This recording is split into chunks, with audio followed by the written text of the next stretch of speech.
Hello there, Aquarius sign. Welcome to your monthly reading. So Aquarius, this is your reading for the month of April. Okay, love reading. So Aquarius, hindi lahat ng Aquarius maka-resonate sa reading na to. So takes what resonates and leave the rest.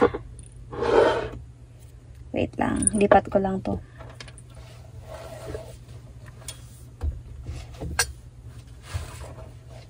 Okay. So, takes what resonates and leave the rest. And, Aquarius, hindi, cross-watchers, pwedeng kayo to at hindi sila Aquarius, okay? So, put yourself in a situation kung saan kayo naka-resonate. Aquarius, is if hindi kayo naka-resonate dito, please do check your other placement, your sun, your moon, your rising, your Venus sign. Especially your moon sign dahil pwedeng doon kayo maka-resonate at hindi dito. Kahit naka-resonate kayo dito, still do check your other placement dahil pwede ding mag-connect doon yung reading ninyo. Okay? So, sino yung paparating sa inyo this month of April? Aquarius.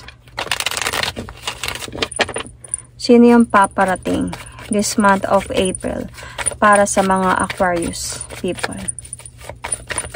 Sino yung paparating this April sa mga Aquarius?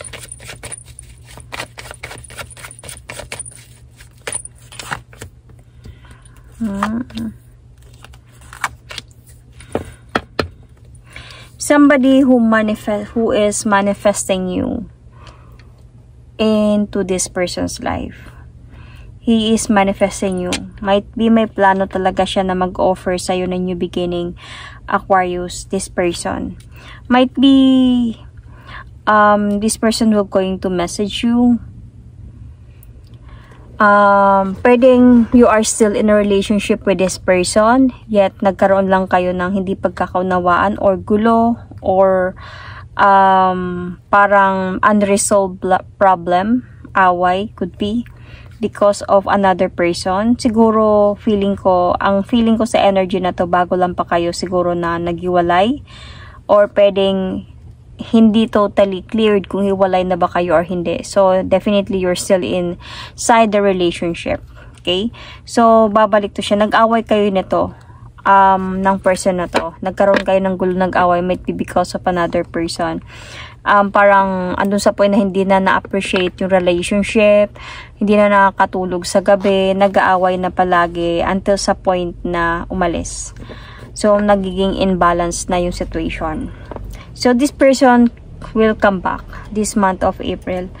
And pinagplanuhan niya to na babalik siya. And gusto niya talagang mangyari to kasi minanifest niya to na babalik siya to offer you a new beginning again. So, this could be a Gemini, Virgo. So, this could also be a Capricorn, Virgo, Taurus. Sun, Moon, Rising, Venus. So, let's see. Bakit nga ba talaga siya babalik sa'yo?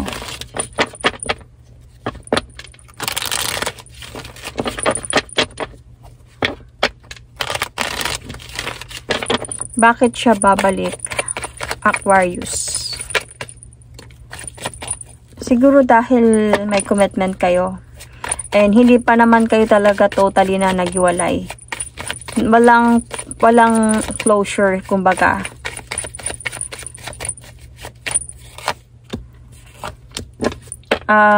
Gusto niyang i-save balik yung relasyon ninyo or pagsasama ninyo.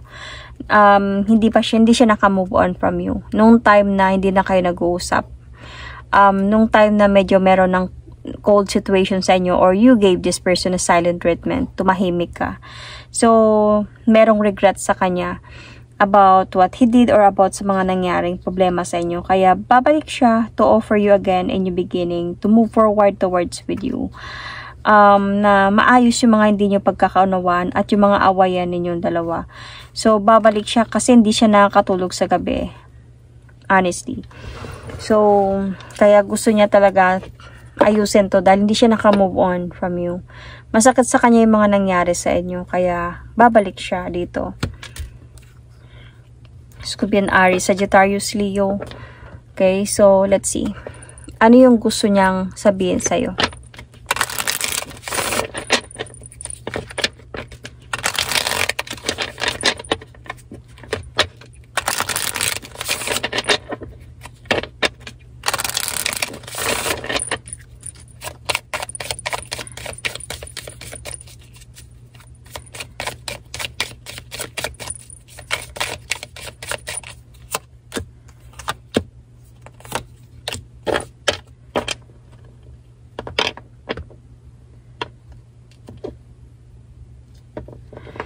This happened could be in the past, Aquarius.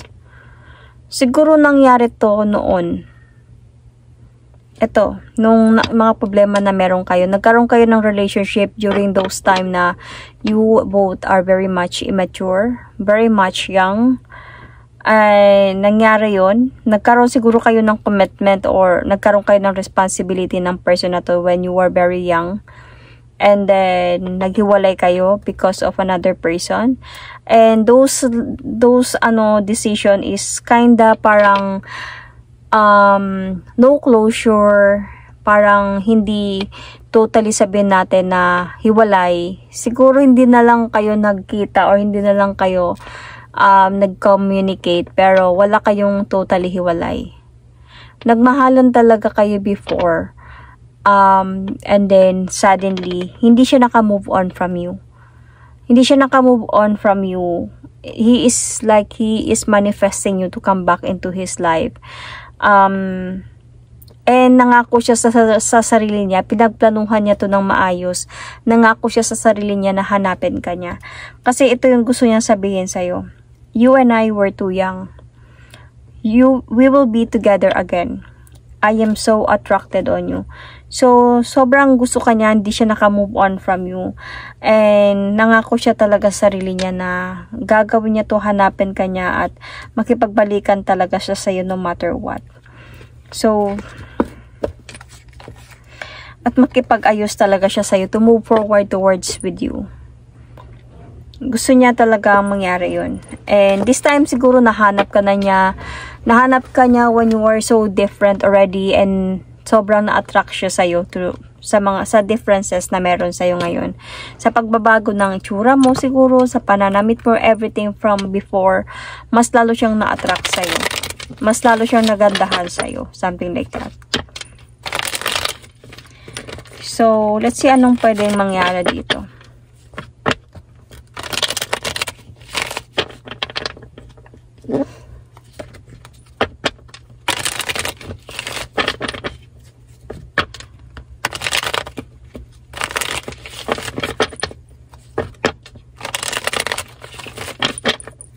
So, ano yung pwede mangyari dito, Aquarius?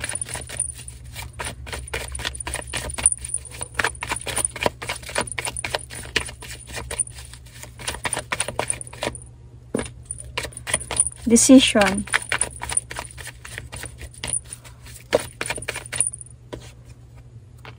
Oh,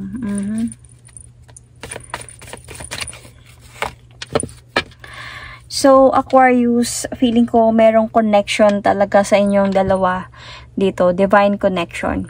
Kaya kung bakit pinagtagpo kayo ulit ng taong ito. From before. Might be you are twin flame. You might be soulmate. Pinagtagpo talaga kayo nito. Itong person na to, honestly, ano yung kailangan mong malaman? Hindi na siya katulad nung dati. Kung ano man yung mga kasalanan na nagawa niya sa'yo before, hindi na siya same as yung before. Nagbago na siya. Kasi meron na ditong the devil card in reverse. Meaning, what you need to know here is, meron na talaga malaking pagbabago sa kanya. And decidido siya na magbago dahil gusto niya hanapin ka niya para bumalik talaga sa'yo. Kasi mahal ka niya. Connected talaga siya sa'yo. Hindi ka niya makalimutan. Hindi siya nakakatulog sa kaisip sa'yo. Hindi siya naka-move on from you. Though hindi siya sure kung mahanap ka niya, hindi siya sure kung sakaling mahanap ka niya, maging kayo ba or tatanggapin mo ba siya. Hindi siya sure about that. Pero gagawin niya lahat. He or she will going to try to. Medyo confused siya dahil sa nagbago ka na, naka-move on ka na, and you are very much different. Kaya nga sobrang na-attract siya sa'yo ulit. Pero he will going to try still, he or she. Itatry niya pa din yung best niya towards a new beginning with you, changes with you. And gagawin niya to, walang makakapagpigil sa kanya. Even family niya could be. So, mag-o-offer siya sa'yo ng new beginning. Ayusin niya yung mga nawasak sa inyong dalawa. Yung conflict na meron kayo. And andun siya sa point na he will going to explain to you everything what happened sa kanya before. So, if you were like concerned dahil sa mga pinanggagawa niya before, dahil sobrang siguro siya before, wild or sobrang playboy or what, this time sa pagbabalik niya, iba na siya, nagbago na siya. Hindi na siya katulad noon. So, I'm going to pull an oracle card for this.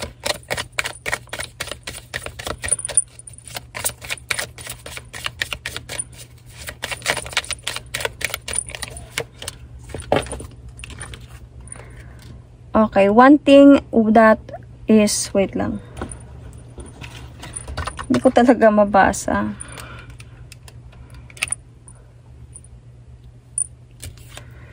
One thing that is real is love. So, shift your focus back to love. So, this love is really real and divine connected. Itong pagsasama, ito na to. This is divine connected. So, merong dahilan, merong purpose ang Diyos kung bakit kayo pinagtagpo ulit. Dalawa, might be you are meant to be. Whether meron na kayong kanya-kanyang mga connection, pinagtagpo kayo ulit because merong something, divine connection. Okay, so that is my reading for you, Aquarius. Thank you and God bless.